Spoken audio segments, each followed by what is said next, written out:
Francisco. If you're going to San Francisco, be sure to wear some flowers in your hair. If you're going to San Francisco, you're gonna meet some chance of people there. In the street, if you're in the street, if you're in the street, if you're in the street, if you're to San Francisco. So the city was sort of first explored by Europeans back in the 1770s. So we had a group of travelers from Spain who were coming up the west coast of this continent, setting up a series of churches with a line of missions all along the way. And in 1776, they created really the very first Western buildings in San Francisco. A little church about 3 miles, 5 kilometers south here called Mission San Francisco Diocese, what we now call the Mission District. But they created a military outpost in the northern part of the city called the Presidio. But this area around here, this is kind of where people were living and working back in those days. But back then, there was almost nobody out here because they get to San Francisco from the east coast of the United States, from Europe. There were no good roads to get you across the country, certainly no railroad. So the easiest way to travel was by boat. But without any Panama Canal, you had to sail all the way around the bottom of South America and up the west coast. This would take maybe 6 months to get out here. And then once you got here, there's not much here. Just you can see it's just a very rural, very spread out area. A few dozen buildings, a few hundred people here. Like I said, for about 7 decades it was like that. But then in 1848, just about 120 miles east of here, 190 kilometers up in the mountains, there was a guy named John Sutter who owned a lumber mill up there. And he would cut down trees in the forest and he would sell this wood to people for building materials. Well, the way his business worked is he had a river that ran through the property at the bottom of the river. And he bent down to pick it up and he washed the dirt off it. And it really looked like gold to him. But he didn't want to make any guesses. So there's a lot of shiny, sparkly stuff in the river, but none of it's really worth anything. This stuff looked a little bit different. So he took these pieces back to his boss, John Sutter, and they tested it out. Like they put it down on a table and they slammed it with a hammer, and it flattened out just like gold would. They tested it a few other ways, and they realized they had discovered gold on that property.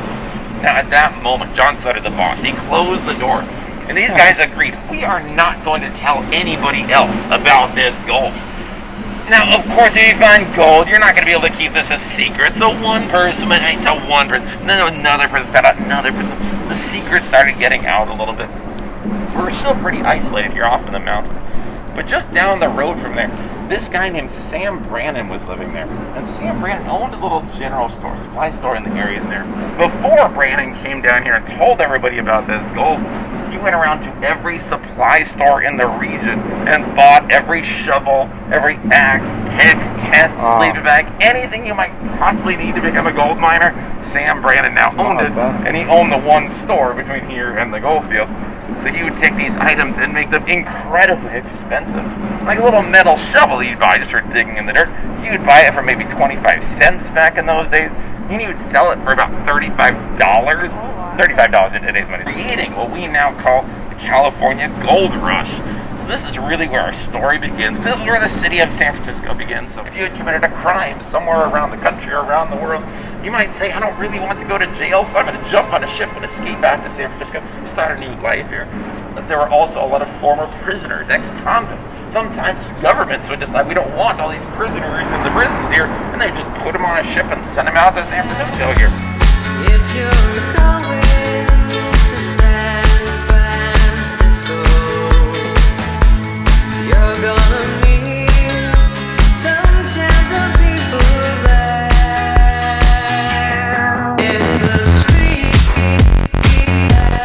if you're in the street, if you're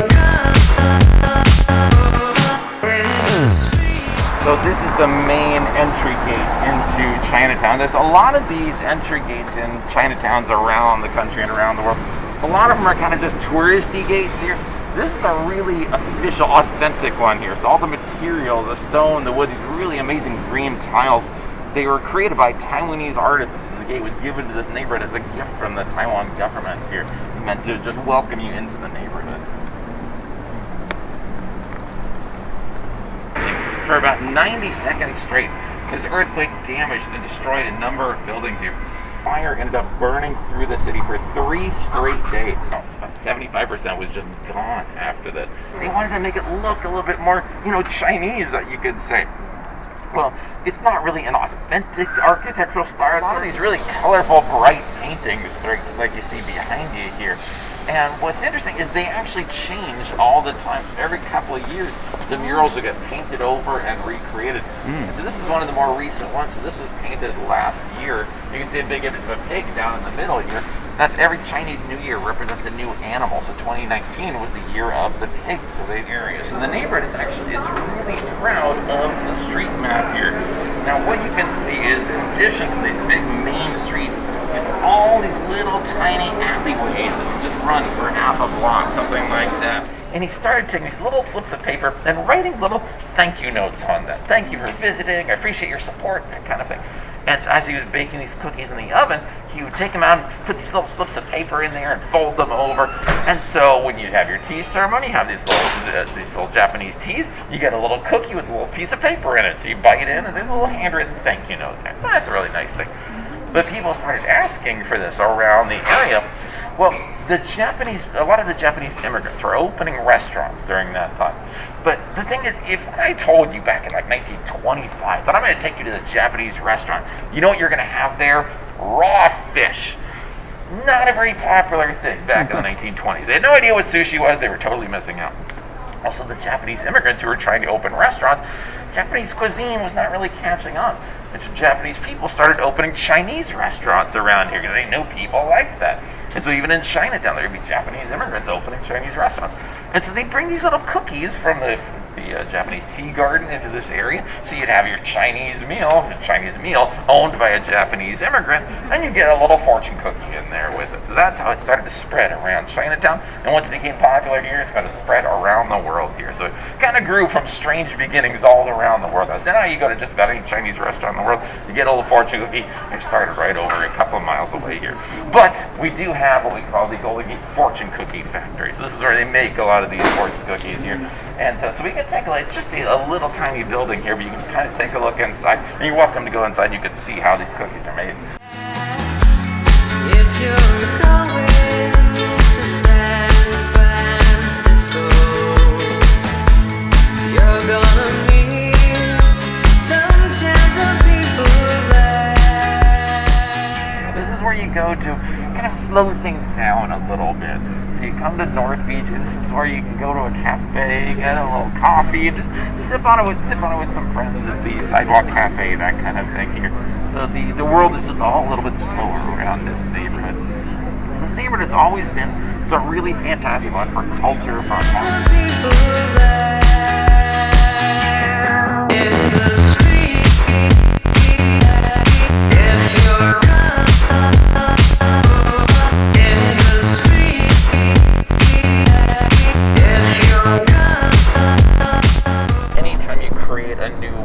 building, you're required to set aside 1% of your whole construction budget. 1% has to go towards some kind of city beautification.